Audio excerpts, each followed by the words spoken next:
ꯑꯩꯈꯣꯏꯒꯤ ꯏꯟꯄꯨꯠ ꯑꯃ ꯐꯪꯕꯗꯒꯤ ꯍꯥꯏꯇꯥꯔꯦ ꯂꯝꯗꯤꯡꯒꯤ ꯖꯒꯥ ꯁ꯭ꯋꯥꯏꯗ ꯑꯩꯈꯣꯏꯒꯤ ꯈꯨꯠꯂꯥꯏ ꯄꯥꯏꯕ ꯀꯥꯡꯕꯨ ꯑꯃ ꯑꯩꯈꯣꯏꯒꯤ looted arms and ammunition ꯑꯩꯈꯣꯏꯒꯤ ꯄꯨꯂꯤꯁ ꯁꯦꯀ꯭ꯌꯨꯔꯤꯇꯤ ꯐꯣꯔꯁꯇꯒꯤ ꯂꯨꯠ ꯇꯧꯈꯤꯕ ꯑꯗꯨꯒꯨꯝꯕ arms ammunition ꯌꯣꯟꯒꯅꯤ ꯍꯥꯏꯕ ꯄꯥꯎ ꯑꯃ ꯐꯪꯕꯗꯒꯤ ꯃꯅꯤꯄꯨꯔ ꯄꯨꯂꯤꯁꯀꯤ ꯇꯤꯝ ꯑꯃ ꯆꯪꯉꯒ ꯃꯐꯝꯗꯨꯗ ꯁ꯭ꯄꯦꯁꯦꯜ ꯑꯣꯄꯔꯦꯁꯟ ꯑꯃ ꯇꯧꯏ ꯑꯣꯄꯔꯦꯁꯟ ꯇꯧꯕꯗꯨꯗ ꯃꯤꯑꯣꯏ ꯑꯅꯤꯈꯛ ꯐꯥꯏ ꯃꯃꯤꯡꯅ ꯍꯩꯁꯅꯥꯝ ꯊꯣꯃꯥꯁ ꯆꯍꯤ 18 of ꯃꯌꯥꯡ ꯏꯝꯐꯥꯜ ꯀꯣꯛꯆꯥꯏ ꯑꯗꯨꯒ ꯑꯔꯥꯝꯕꯝ ꯇꯣꯝꯇꯣꯝ ꯂꯝꯁꯥꯡ ꯍꯩꯕꯣꯡꯄꯣꯛꯄꯤ ꯃꯌꯥꯏ ꯂꯩꯀꯥꯏ ꯃꯈꯣꯏꯁꯤ ꯏꯟꯁꯥꯁ LMG ꯑꯃꯒ ꯑꯗꯒꯤ ꯏꯟꯁꯥꯁ ꯃꯦꯒꯖꯤꯟ 3ꯒ ꯑꯗꯨꯒ 14 ꯂꯥꯏꯐ ꯔꯥꯎꯟꯒ ꯀꯣꯟꯅꯅ ꯃꯈꯣꯏꯁꯤ ꯐꯥꯏ ꯑꯗꯣ ꯃꯈꯣꯏꯁꯤ ꯐꯥꯕꯒꯤ ꯉꯥꯏꯍꯥꯛꯀꯤ ꯄ꯭ꯔꯣꯁꯦꯁ ꯇꯧꯔꯤꯉꯩ ꯃꯅꯨꯡꯗꯨꯗ ꯃꯈꯣꯏꯒ ꯂꯥꯛꯃꯤꯟꯅꯕꯅꯤ ꯍꯥꯏꯅ ꯈꯟꯕ ꯃꯤꯑꯣꯏ ꯈꯔꯅ ꯁꯦꯀ꯭ꯌꯨꯔꯤꯇꯤ ꯍꯧꯖꯤꯛꯀꯤ ꯂꯩꯔꯤꯕ ꯑꯩꯈꯣꯏꯒꯤ ꯄꯨꯂꯤꯁꯀꯤ ꯇꯤꯝꯗꯨꯗ ꯅꯣꯡꯃꯩ ꯀꯥꯞꯁꯤꯜꯂꯛꯈꯤ ꯅꯣꯡꯃꯩ ꯀꯥꯞꯁꯤꯜꯂꯛꯄꯗꯒꯤ ꯅꯥꯀꯟ ꯑꯅꯤꯃꯛꯇ ꯉꯥꯏꯍꯥꯛꯀꯤ ꯑꯩꯈꯣꯏ ꯅꯣꯡꯃꯩ ꯀꯥꯞꯅꯕ ꯊꯣꯛꯈꯤ ꯑꯗꯨꯒꯤ ꯃꯇꯨꯡ ꯇꯥꯅꯁꯨ ꯁꯦꯀ꯭ꯌꯨꯔꯤꯇꯤ ꯐꯣꯔꯁꯀꯤ ꯑꯩꯈꯣꯏꯒꯤ ꯇꯤꯝꯁꯤꯡ ꯑꯅꯛꯄꯗꯨꯗ ꯆꯪꯕꯗ ꯑꯩꯈꯣꯏꯒꯤ ꯖꯒꯥ ꯑꯃꯗꯒꯤ ꯀꯟꯅ ꯅꯣꯡꯃꯩ ꯃꯌꯥꯝ ꯀꯥꯞꯄꯛꯇꯅ ꯑꯗꯨꯒꯨꯝꯕ ꯏꯟꯁꯤꯗꯦꯟ ꯑꯃ ꯂꯩꯈꯤ ꯑꯗꯨꯅ ꯁꯤꯒꯤ ꯃꯔꯤ ꯂꯩꯅꯅ ꯏꯟꯁꯤꯗꯦꯟꯁꯤꯒ ꯃꯔꯤ ꯂꯩꯅꯅ ꯑꯩꯈꯣꯏꯅ ꯉꯁꯥꯏ ꯅꯣꯡꯃꯩ ꯀꯥꯞꯄꯗ ꯌꯥꯎꯔꯤꯕ ꯃꯤꯑꯣꯏ ꯑꯅꯤ ꯑꯃꯁꯨ ꯉꯔꯥꯡ ꯐꯥꯔꯦ ꯅꯤꯡꯊꯧꯖꯝ ꯔꯥꯀꯦꯁ ꯁꯤꯡ ꯆꯤꯡꯉꯥꯈꯝ ꯃꯍꯦꯁ ꯁꯤꯡ ꯍꯥꯏꯔꯤꯕ ꯐꯥꯔꯤꯕ ꯃꯤꯑꯣꯏ ꯃꯔꯤꯁꯤꯡꯁꯤ UNLF ꯄꯤꯒꯤ UNLF ꯄꯥꯝꯕꯩꯒꯤ ꯀꯥꯗꯔ ꯉꯥꯛꯇꯅꯤ ꯃꯈꯣꯏꯗ ꯑꯩꯈꯣꯏꯅ ꯋꯥꯍꯪ ꯄꯥꯎꯍꯪ ꯇꯧꯕ ꯃꯇꯝꯗ ꯑꯩꯈꯣꯏ ꯅꯣꯡꯃꯩꯁꯤ ꯌꯣꯟꯕ ꯂꯥꯛꯄꯅꯤ ꯑꯩꯈꯣꯏꯒꯤ ꯄꯩꯁꯥꯒ ꯀꯩꯅꯣ ꯇꯧꯅꯔꯒ ꯑꯦꯛꯁꯆꯦꯟꯖ ꯇꯧꯅꯒꯗꯕ ꯑꯗꯨꯒꯨꯝꯕꯒꯤ ꯌꯣꯟꯒꯦ ꯍꯥꯏꯅ ꯄꯨꯊꯣꯔꯛꯄꯅꯤ ꯍꯥꯏꯕꯁꯤ ꯑꯩꯈꯣꯏꯒꯤ ꯁ꯭ꯇꯦꯠꯃꯦꯟꯠꯁꯤꯡꯗꯒꯤ ꯈꯪꯕ ꯉꯝꯃꯦ ꯑꯗꯨꯒ ꯍꯥꯟꯅꯁꯨ ꯑꯩꯈꯣꯏ ꯉꯁꯤꯒꯤ ꯃꯃꯥꯡꯃꯛꯇꯗ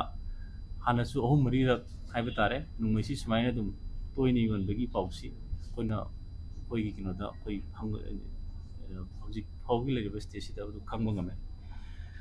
ꯃꯗꯨꯒꯤ ꯃꯇꯨꯡꯗ ꯑꯩꯈꯣꯏꯒꯤ ꯖꯣꯏꯟ ꯁꯦꯀ꯭ꯌꯨꯔꯤꯇꯤ ꯐꯣꯔꯁ ꯁꯤꯗ ꯃꯅꯤꯄꯨꯔ ꯄꯨꯂꯤꯁ ꯑꯁꯥꯝ ꯔꯥꯏꯐꯜꯁ ꯑꯃꯁꯨꯡ CRPF ꯌꯥꯎꯔꯒ ꯍꯧꯖꯤꯛꯀꯤ ꯂꯝꯗꯦꯡꯗ ꯂꯩꯕ ꯑꯟꯑꯣꯊꯣꯔꯥꯏꯖ ꯑꯣꯏꯕ UNLF ꯄꯤꯒꯤ ꯀꯦꯝ ꯑꯃꯗ ꯑꯩꯈꯣꯏ ꯀꯣꯔꯗꯟ ꯑꯦꯟড ꯁꯔꯆ ꯑꯣꯄꯔꯦꯁꯟ ꯑꯃ ꯇꯧꯖꯩ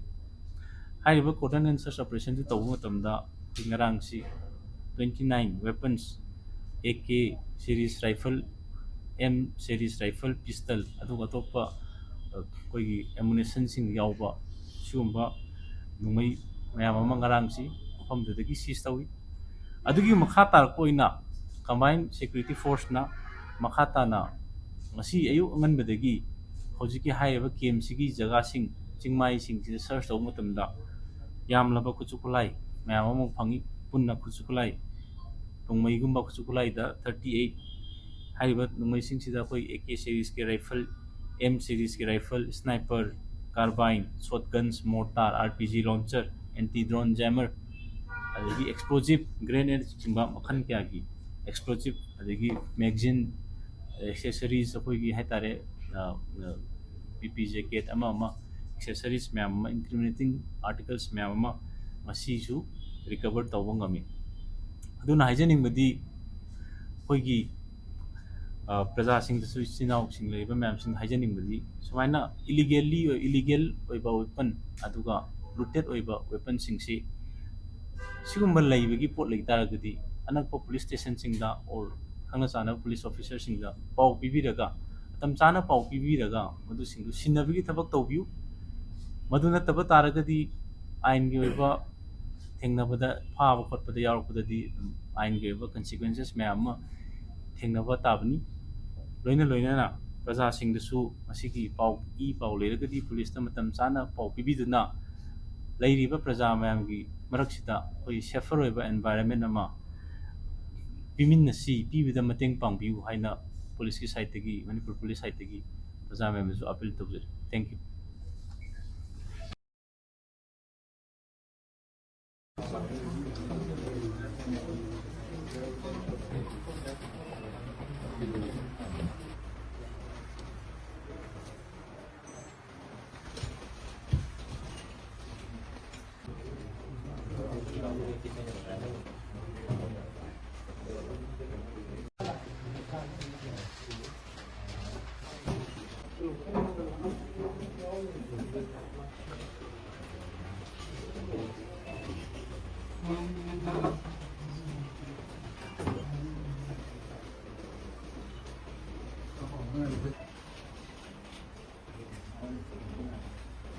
Teka na.